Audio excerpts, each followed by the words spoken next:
coordinated way to deliver business benefits. In a program, the outputs from one project may be used as inputs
careful, don't kiss me.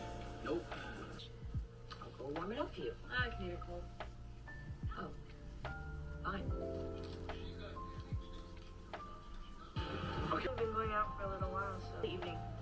Barbara Stanwyck. I just love Barbara. Did you ask her cousin Jacob to take her, and then she had to give him gas money just to make him do it? I've never really seen him.